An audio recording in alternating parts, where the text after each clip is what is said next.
क्या आप जानते हैं कि बिजली सिर्फ आसमान में चमकने वाली एक रोशनी नहीं है, ये असल में अल्लाह की एक निशानी है। नाइट्रोजन हर तरह की जिंदगी के लिए बहुत जरूरी होती है। हमें नाइट्रोजन पौधों से मिलती है या फिर उन एनिमल्स से जो पौधे खाते हैं, और पौधों को ये नाइट्रोजन मिट्टी से मिलती है। लेकिन जब हम एक ही जमीन पर बार बार खेती करते हैं तो सॉइल से नाइट्रोजन धीरे धीरे खत्म हो जाती है। फिर पौधे अच्छे से ग्रो नहीं कर पाते, उनके पत्ते पीले पड़ जाते हैं और वो डिजीजेस और इंसेक्ट्स से जल्दी खराब हो जाते हैं। इसका सीधा असर फार्मर्स की फसल पर पड़ता है।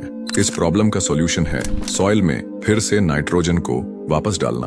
अब इंटरेस्टिंग बात यह है कि हमारी हवा में 78% नाइट्रोजन मौजूद होती है, लेकिन ये ऐसे फॉर्म में होती है जिसे प्लांट्स इस्तेमाल नहीं कर सकते, क्योंकि ये दो नाइट्रोजन एटम्स के बीच एक बहुत स्ट्रॉन्ग ट्रिपल बॉन्ड होता है। इस बॉन्ड को तोड़ने के लिए करीब 9.8 इलेक्ट्रॉन वोल्ट्स की एनर्जी चाहिए, जो कि बहुत ज्यादा होती है।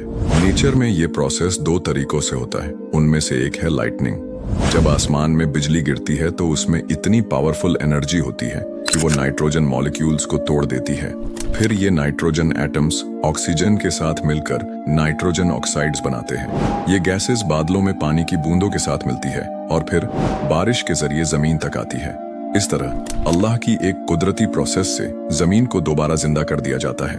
कुरान कहता है, और उसकी निशानियों में से है कि वो तुम्हें बिजली दिखाता है, कभी डर के लिए, कभी उम्मीद के लिए, और वो आसमान से पानी बरसाता है जिससे मुर्दा जमीन को जिंदा कर देता है।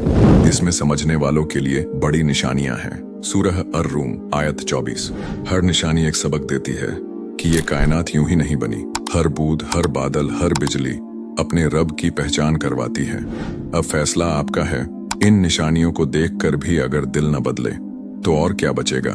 ऐसे ही दिलचस्प इस्लामिक कंटेंट के लिए चैनल को सब्सक्राइब कर लें।